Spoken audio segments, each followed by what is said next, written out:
बंगाल चुनाव को लेकर प्रधानमंत्री 22 फरवरी को हुगली जाएंगे। जेपी नड्डा बंगाल जाने वाले हैं। अमित शाह भी बंगाल में ही मौजूद हैं। बीजेपी ने अपने 3 हैवीवेट नेताओं को बंगाल चुनाव के प्रचार में उतार दिया है। लेकिन ममता बनर्जी का प्लान क्या है?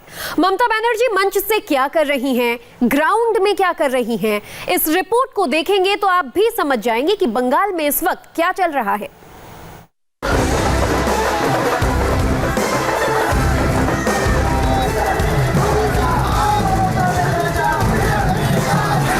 बांग्लार माटी, बांग्लार जल, बांग्लार वायु, बांग्लार फूल, पुण्य हो, पुण्य हो, पुण्य हो, हे भगवान। बंगाल में पीएम मोदी के पास कितने तुरुप के इक्के हैं? इसमें टैगोर हैं, नेताजी सुभाष चंद्र बोस हैं, विश्व भारती यूनिवर्सिटी है, सोनार बांग्ला का सपना है, बंगाल की सांस्कृतिक विरासत है, जय श्री राम का नारा है और राष्ट्रवाद है।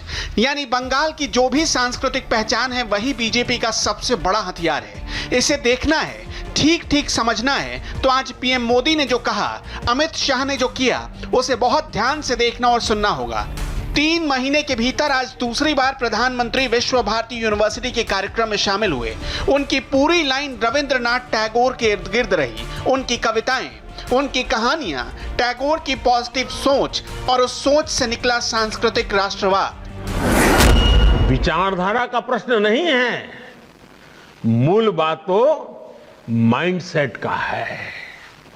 आप क्या करते हैं इस बात पर निर्भर करता है कि आपका माइंडसेट पॉजिटिव है या नेगेटिव है।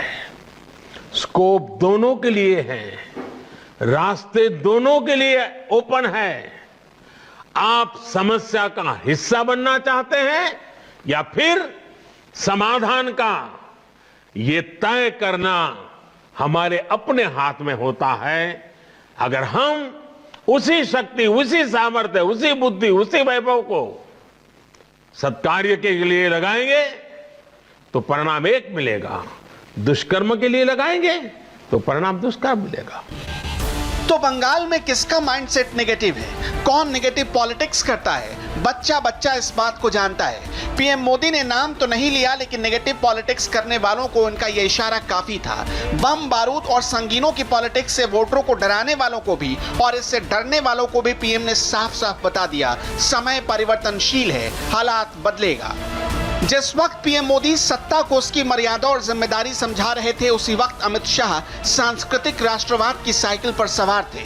अमित शाह आज कोलकाता के नेशनल लाइब्रेरी पहुंचे, जहां नेताजी सुभाष चंद्र बोस, खुदीराम बोस और रास बिहारी जैसे बंगाल की विभूतियों को श्रद्धांजलि दी गई।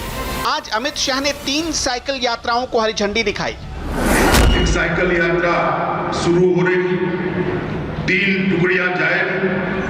एक टुकड़ी का नाम है नेताजी सुभाष चंद्र बोस टुकड़ी, जो 270 किलोमीटर का सफर तय कर नामी अनामी गुमनाम कई शहीदों के गांव में जाकर उनका महिमा मंडन करने का, उनकी याद को फिर से एक बार जीवित करने का प्रयास करेगी। दूसरी टुकड़ी रास बिहारी बोस टुकड़ी है, जो 400 किलोमीटर की यात्रा करेगी और सभी हमारे शहीद जो जिस गांव में से पैदा हुए थे वहां जाकर आगे बढ़ेगी। और खुदीराम बोस टीम भी जाएगी, जो 250 किलोमीटर की यात्रा करेगी। मित्रों, ये प्रयास जो युवा कर रहे हैं, मैं इनको आज समग्र देश की ओर से साधुवाद देना चाहता हूं कि आप जो यात्रा कर रहे हो, ये भारत के पुनर्जागरण की यात्रा। क्योंकि जिस देश की युवा पीढ़ी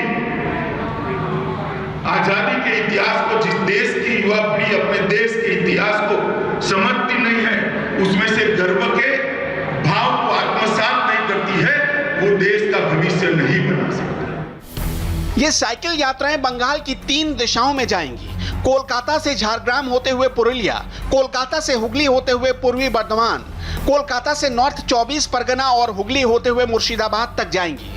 इन 3 यात्राओं के जरिए तकरीबन 900 किलोमीटर की दूरी तय की जाएगी। साइकिल एक आम आदमी की सवारी है। बंगाल के गांव में ज्यादातर लोग इसी साइकिल से जुड़े हैं, लेकिन अब ये साइकिल नेताजी के नाम से जुड़ चुकी है और इसी साइकिल के जरिए बीजेपी बंगाल के 200 से ज्यादा विधानसभाओं को छूने वाली है।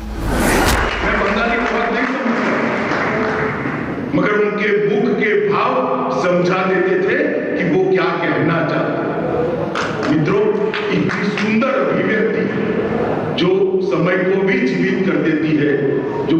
भूतकाल को भी वर्तमान में परिवर्तित कर देती है और जो रोंगटे खड़े कर फिर से एक बार देशभक्ति के जज्बे को जागरूक करने के लिए मजबूर कर देती है। ऐसी अभिव्यक्ति बहुत कम देखने को मिलती है। एक तरफ बीजेपी बंगाल फतह की भव्य तैयारी कर रही है तो दूसरी तरफ टीएमसी की बेचैनी बढ़ने लगी है। कोलकाता से लेकर हुगली तक ये बेचैनी नजर आई। 22 फरवरी को प्रधानमंत्री नरेंद्र मोदी हुगली जा रहे हैं, लेकिन उससे पहले सड़क और चौक चौराहों पर ऐसे पोस्टर चिपका दिए गए हैं। पोस्टर का रंग लाल है और ठीक उसी जगह सारे पोस्टर लगाए गए जहां टीएमसी नेताओं की तस्वीर लगी है। हुगली के अंदर यहाँ पर ये पोस्टर्स लाल कलर के लगे हैं जिसमें लिखा है no vote to BJP, Bengal against fascist RSS BJP.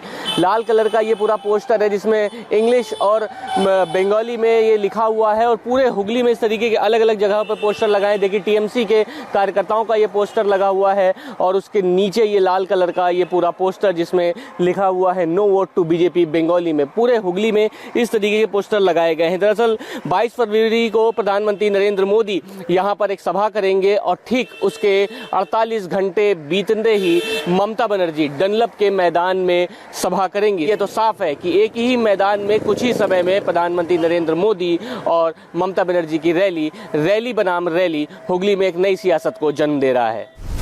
BJP Bengal में बहुत बड़ी तैयारी के साथ उतरने वाली है। प्लान रेडी है। बीजेपी का दावा है कि बंगाल में हिंदुस्तान के चुनावी इतिहास की सबसे बड़ी रैली होगी।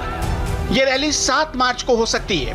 प्रधानमंत्री मोदी की रैली होगी जिसमें 15 लाख भीड़ जुटाने का टारगेट रखा गया है। कोलकाता के सबसे बड़े ब्रिगेड मैदान में इसकी तैयारी शुरू हो चुकी है। बीजेपी का दूसरा प्लान भी तैयार है। चुनाव में बीजेपी ने 1500 रैलियों को करने की तैयारी कर ली है। हर विधानसभा में कम से कम 6 रैलियां होंगी। इन रैलियों में पार्टी का एक सीनियर नेता या केंद्र का कोई ना कोई मंत्री जरूर जाएगा।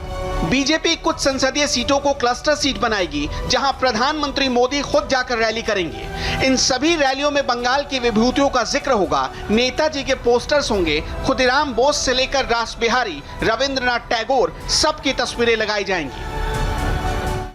चीन ने अभी गलवान वैली का एक वीडियो जारी किया है। इस वीडियो में क्या है आपको बताएंगे बस एक ब्रेक के बाद।